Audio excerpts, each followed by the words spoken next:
Hello, and welcome to Rewilding Your School. My name is Joe Wyatt. I work for Yorkshire Wildlife Trust. I lead up the youth programme that we run called Tomorrow's Natural Leaders.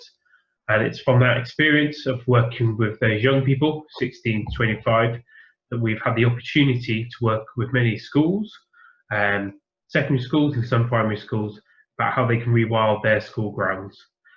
And so I'm going to talk about one particular experience at a school in Lincolnshire that we worked with and what we set up there. And hopefully it can give you some examples of what you could do in your school ground to rewild it. But also importantly, thinking about how that's maintained going forward and creating up that kind of support group around there as well. So these are the Tomorrow's Natural Leaders I worked with. So they come with us for a year. They are between 16 and 25, and they learn all about conservation and wildlife while they're here with us. But in return, we work with them to reach out to other young people, 11 to 25-year-olds, and we linked up with this school in Lincolnshire. They were setting up a eco group, and we were like, oh, that's fantastic. Can we come and get involved? And they were up for that. We've built a partnership and created that link. And we decided they had a bit of random green space at the back of a sports hall, which actually was a bit prone to flooding as well, that wasn't really being used and didn't really have any suggestions of it for this new school they built. So the eco group were given this space and said, look, you can use that as you will. And we said, oh, can we come in and make sure that's best for wildlife? And these young people would lead other young people at the secondary school on the programme and work there. So it started with by going into the school a few times, talking to the pupils themselves and saying, what do you want? Each of the Tomorrow's Natural Leaders came up with a plan and presented them to the pupils. The plan was to have a bit of a vote on which one they thought was best to go with, but ultimately at the end they liked ideas from lots of the different ones, so we kind of put them together into kind of a Frankenstein of plan for this wildlife garden at the back of their sports school centre. This is the plan that was made. I hopefully here there's some ideas and thoughts what you can do. It wasn't a huge space at the back, but we had some quite ambitious plans for it, and it was split into 4 different sections, broken up by this path, and then in the centre this tree and seating area. So 4 distinct areas. There was an orchard, so we put in some fruiting plants in there, really good for pollinators and biodiversity in there. Also, we got some wood stumps in there as well to get some seating so people can sit in there as well. Orchards also really work well with that whole kind of nature producing food that can be used and eaten as well. So orchards are win-win, and that first picture showed as well. As I was putting in some other orchards, so we had quite a bit of experience of that, and they're relatively straightforward to look after with a bit of knowledge on just a little bit of pruning. Apple trees and pear trees grow really well in most soils and grounds, and they produce well, and once again, fantastic for pollinators. We then moved on to a wildflower garden over on the next side. Once again, great for pollinators, great for the wildflowers themselves, insects. Everyone loves a wildflower area. That took a bit more work. We cleared the grounds. That's really important when it comes to making a wildflower meadow. Clearing the ground is really important because grass is very dominant. And if we don't clear that grass off first, then it's very hard for wildflower seed to come through. It can be big and small. I've done it in my own back garden, a very small patch that I cut, and then I just raked with a hard metal rake. I just raked very hard, brought up that bare soil, that mud, and then I sowed seeds directly into that. There's a very key wildflower that can really help out with wildflowers establishing as well, called yellow rattle. So look out for that in your mix. Yellow wildflower mix can be bought from lots of places nowadays. There's plenty of places, just a quick Google, you'll find the mix, and they can even make it up based on your soil if you want to go that specific, but lots of just the standard mixes are fantastic, even ones you can buy in B&Q and other such shops are great. But look out for some yellow rattle as well. It's actually a parasitic plant, so it's parasitic to grasses, so it slowly eats the grasses themselves. That's also quite low maintenance, needs cutting once a year. That's all it is. You can do it with a lawnmower or whatever. The most important thing though is taking the stuff off. Let them seed, let them do all the seeds, and kind of, you're talking about September time. Once that's all gone, come in again, cut it all off, and then just put it over a pile. Just make sure you take all that stuff away, because it breaks down to nutrients, and that makes things like nettles and grass grow really strong nutrients. What else do we have? We had an area particularly built for bugs. So there's a bug hotel. I think everyone knows what a bug hotel looks like now. Very straightforward. Pallets can just be pallets with bricks and pine cones and dead wood and whatever you can find. One of the key things they do say about actually is making some kind of roof, put a bit of turf on top, just keep the heat in. That's what they really like. They kind of expanded the idea of bug hotels, and we put in some rocks. We've got a lot of rocks from just various different parts, mainly for digging up the ground of the actual school. It was quite a rocky one, so we put them in, and we also put down a lot of wood chippings. Wood chippings are fantastic for insects and bugs because they can hide and stuff like that. We even made some draining pipes, some old kind of clay draining pipes for them to hide under there. We had all sorts of little just things, little places they can hide, nooks and crannies, bugs and that. They're also quite good for when you do go out and explore and make the most of the areas for bug hunting. And I've worked with young people as young as 5 all the way up to 25, and they still love bug hunting. So that's something great to do on your grounds if you've got that. Lots of easy things to pick up. And once again, the soil there, as I said, was rocky, not great, but things were fine there. And that's true with the wildflowers. A lot of people think, oh, you need nice soil for wildflowers. It's quite the opposite, really. Our British native wildflowers like quite actually poor soil. We've worked on many pit tops where we're based in Yorkshire, and wildflowers flourish because it's the rubbish soil. Nettles and things like that love good soil. Wildflowers, on the other hand, need it low quality, and they can flourish and they can be safe away from nettles and grasses taking over. And the final area they created was a kind of sensory area, kind of nature sensory area.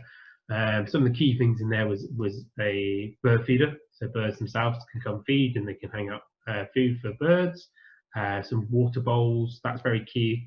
They say with wildlife, to encourage wildlife, one of the biggest things you can do is put some water in. Like a bird feeder is the smallest thing. Ponds are great. Obviously, there's the health and safety side. Any ways of just sneaking in a little bit of water for birds to use. So bird feeders, we've even used some suitable rocks in the past to do that. We also installed a bed of strong smelling flowers. There's lots of native herbs. One of the other things you'll notice on there as well is we made an information board with some basic kind of information about what's in the garden, what's there, what to look out for, how to appreciate it. There is worry that people think that these areas are untidy, so sometimes a bit of explanation really helps. Say, no, we did this for this purpose, and it's purposeful, and that really helps people understand what you did and why you did it, rather than people just seeing it as a messy. One thing you'll also notice as well as these green areas around the side, we put some hedges in. There's some typical hedge plants, your hawthorns, your blackthorns, your maple and your hazel. They're really easy to plant and grow, but it gives a windbreak.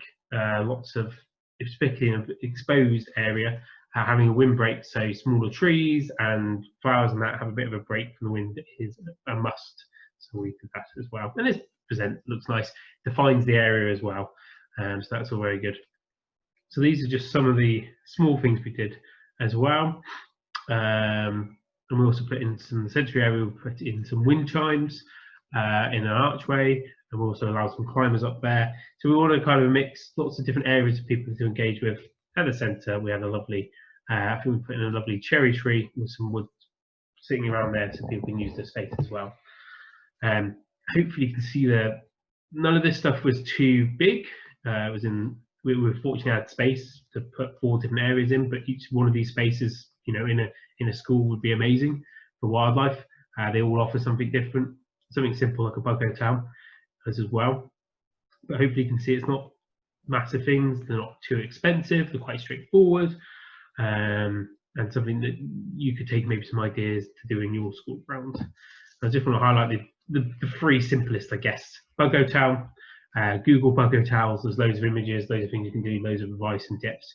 You can go out and buy them, but it seems unnecessary. They can be made from all sorts of woods and stuff. be honest, a bit of rotty wood is what bugs love. So something that's a bit like that. Broken bricks. I'm trying to think what's in mine. I've got all sorts in my one in my own garden. Me and my daughter love making that as well. So that's a fantastic thing to do, really engaging for people to do. One thing to do is maybe refresh it every year. So that's once again something you can get pupils involved with, and it's quite straightforward. And get them all to bring some stuff. Make sure it's organic and you'll be fine. Wildflowers at the bottom there, that wildflower area, relatively simple. Just ripping that turf back and getting the seed on is very important. Very simple once it's in and growing, cut it back, and then leave it for next year in September. What even smallest things as well, I mean, even if you can't rip back the turf, just letting some area grow. School grounds can get mowed very heavily, and especially if you've got your football pitches and your sport pitches down there, obviously they need to be quite short and well maintained. But the areas you don't need to, let them grow, grass grow long. It's a great habitat for wildlife. Lots of good things can hide and grow in there, and you'll be surprised what pops up by just letting your grass just naturally grow.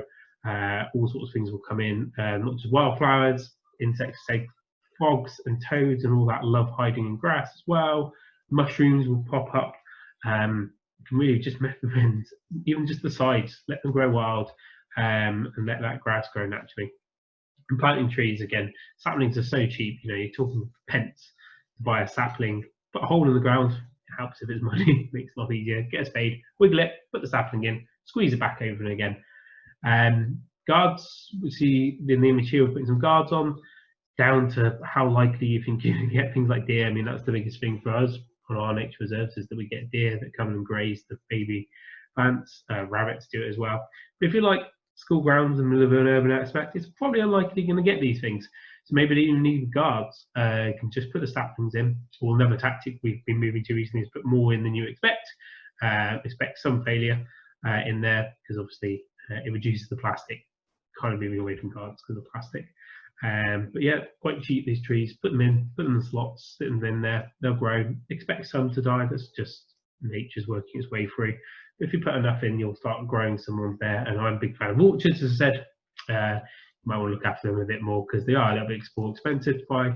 Apple trees, but you can get all sorts of varieties and all different sizes to suit. They just need a little bit of maintenance. One of the key things maybe when they go in is put them with a bit of mulching around the base of them, water them, make sure they look after for the first year or so, particularly like we had this year, a big drought, and that was quite tough on lots of things that went in.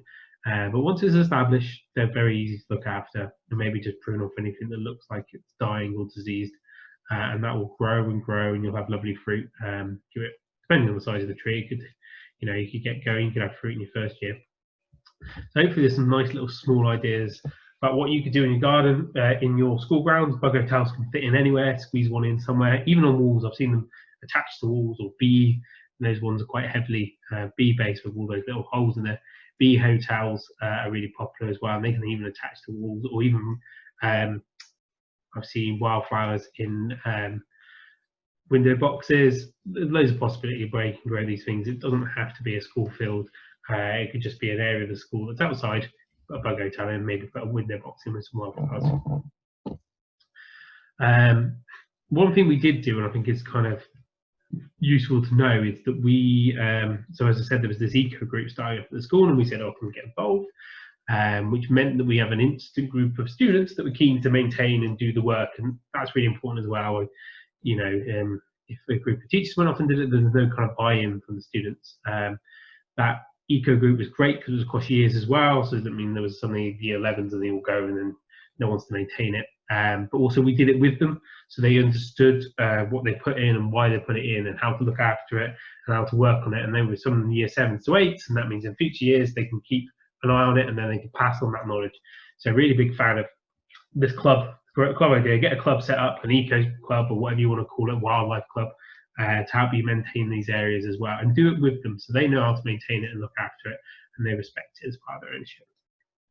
One thing we did quite interestingly in these 3 sessions, I think, so I think lots of young people really understand about wildlife. They understand maybe your lions and your zebras and your Africa, and or even your polar bears and stuff. And British wildlife sometimes can be a bit not forgotten, but undervalued maybe. It's a big thing of mine. But we we knew this group did do that, did care about these things. So we did a session that linked British wildlife to African wildlife to British wildlife. We looked at big cats and how lynx used to walk around part of Britain, and talked about rewilding there. We also looked at some of these other sessions. We looked at food waste, and we looked at growing stuff, and that's why in part of the garden as well, and outside of some of the cooking rooms, we put in some planters as a part of that plan, so they could grow their own herbs and veg and food there as well, and go out and pick it. So they understood that whole process. And littering, we did a session on littering, because that's another massive thing you could do to help wildlife on school grounds, is pick up litter. Litter can be really deadly to wildlife in many shapes and forms. So we kind of got that message across to young people why it's important to look after litter. We did the whole kind of from the school grounds to the sea, because that's where a lot of it ends up. So it was some really good sessions that we did.